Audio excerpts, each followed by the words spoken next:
Sam Raimi's version of Castaway? Count me in.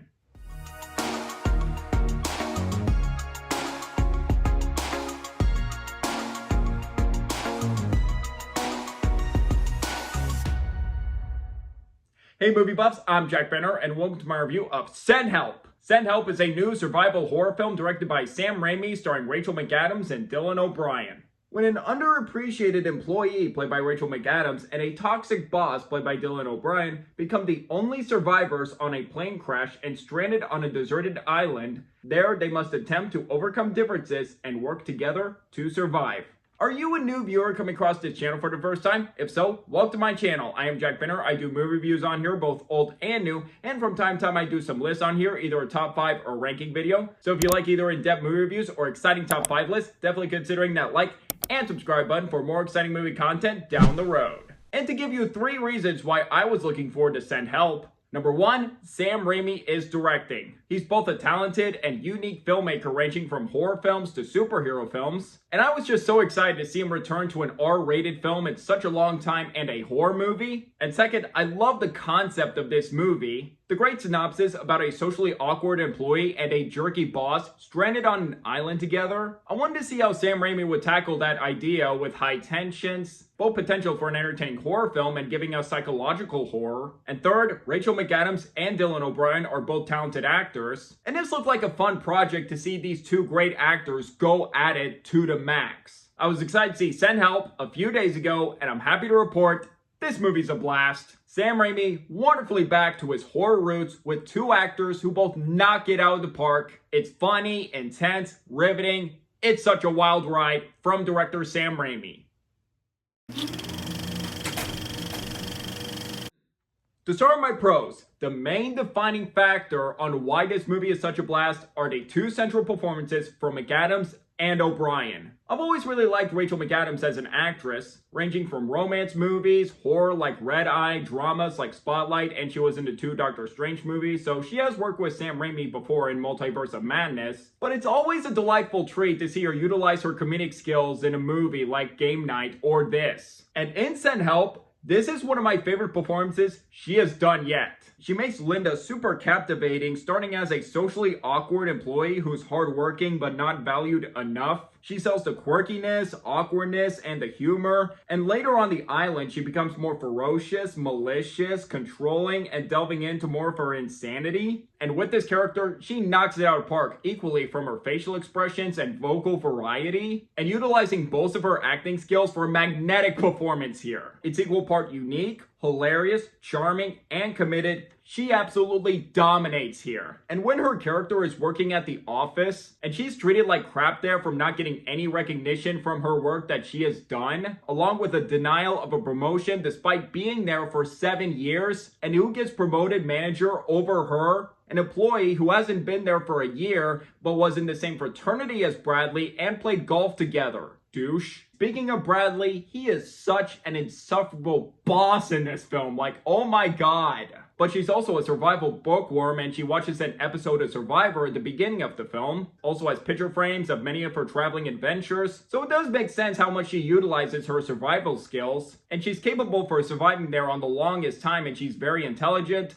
Unlike Bradley, who lacks any survival skills at all and doesn't know what he's doing. And now let's get to Dylan O'Brien, who's just excellent as an arrogant, self-centered, and entitled boss, and playing this character to a T. O'Brien brilliantly captures all the unlikable traits where he's hilarious, charismatic, and someone you love to hate and just to see suffer. And that includes one torture scene where Linda tortures Bradley, and with a knife and a fire, oh god. But yet he doesn't play it as a one-dimensional jerky boss. There are moments where he does attempt to inject humanity with his character. That does make you question if you should fully sympathize with him. On one hand, is it his actual compunction, or on the other hand, does he have something up his sleeve? And it's just another great role for Dylan O'Brien to show his versatility as an actor, and I always love seeing him choose great scripts to work with, because I think he's a great actor and I love seeing more of his range. And that goes along with their fantastic chemistry together. McAdams and O'Brien are an electrifying duo with their opposite traits, their back and forth from resenting each other to surprisingly bonding. They fully commit to Raimi's vision and storytelling with ease and keeping this a riveting watch. Also entertaining selling their transformations, where McAdams starts as reserved and socially awkward, and then she gets more confident and ferocious on the island, and Dylan O'Brien is a cocky and arrogant boss, but then later starts to get terrified and loses his power under her control. And it was just fun watching the tables turn with these two characters. And next, let's talk about Raimi's great direction and a great comeback to the horror genre. Raimi gleefully returning to horror like he never left. This feels like classic Sam Raimi horror in full swing. From his use of jump scares, although used minimally here, creative scene transitions, and the building of tension as the story goes on. And he knows how to utilize his horror skills on this concept and take advantage of its story, making this amusing blend of horror, psychological horror, and comedy that both makes this movie equally thrilling and engaging, along with the clashing personalities that keeps you guessing on where is the story going, whether characters would continue bickering and resent each other or attempt to overcome differences. And there's even one campfire scene where they discuss their troubled past relationships. And with those two characters getting to know each other, you start to wonder, would Dylan O'Brien's character change for the better, or is he going to find a way to betray her? And Raimi also does clever callbacks and foreshadowing, and he knows how to use them brilliantly for great payoff in the third act with the twist ending, and I thought it was a pretty clever twist that I didn't entirely see coming, that did take me by surprise. And using one object early in the film, I just thought, that looks a little clean, and then what that leads to, I was like,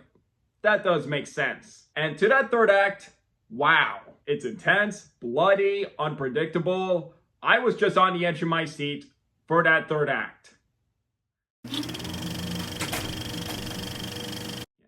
Sadly, I do have some issues with this movie. I will get to those right now. First, this movie can get a little predictable at times where I knew some things would be going. And second, some of the pacing is a little inconsistent. At times, the pacing is really strong and riveting, but then other times the pacing can tend to drag here and there. And lastly, while I really enjoyed the third act of the film, I will admit that I felt like the ending was a little rushed and anticlimactic. It just ended in a way where it just told us what happened. I was just like, oh, you're wrapping up things quickly just like that? Like, this is how it all happened?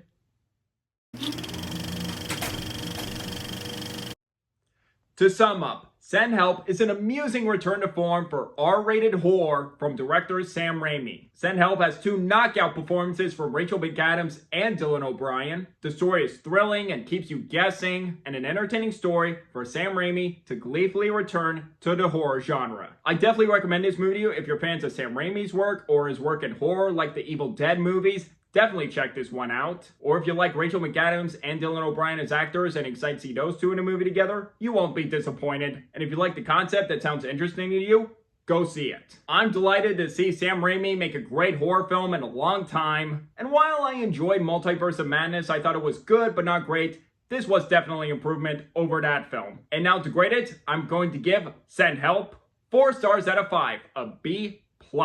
Oh, would you look at that? 2 really good horror films in January, which happens once in a blue moon. With this and 28 Years Later, The Bone Temple, this is looking like a good year for horror so far. And we got Scream 7 coming out this February, so hopefully that won't disappoint. And I'm glad this made a good opening weekend at $20 million on a $40 million budget. I'm happy with the great word of mouth this movie has. And not a whole lot of competition right now. We got the top 2 box office movies with this and Markiplier's movie Iron Lung. And plus, Super Bowl is coming this Sunday, so I think it'll still be #1 to the box office. So for anyone looking for a fun horror movie for the start of 2026, I highly recommend Send Help. And before we close out the video, I'm on cloud 9 to find out this morning that I just reached 700 subscribers on my YouTube channel.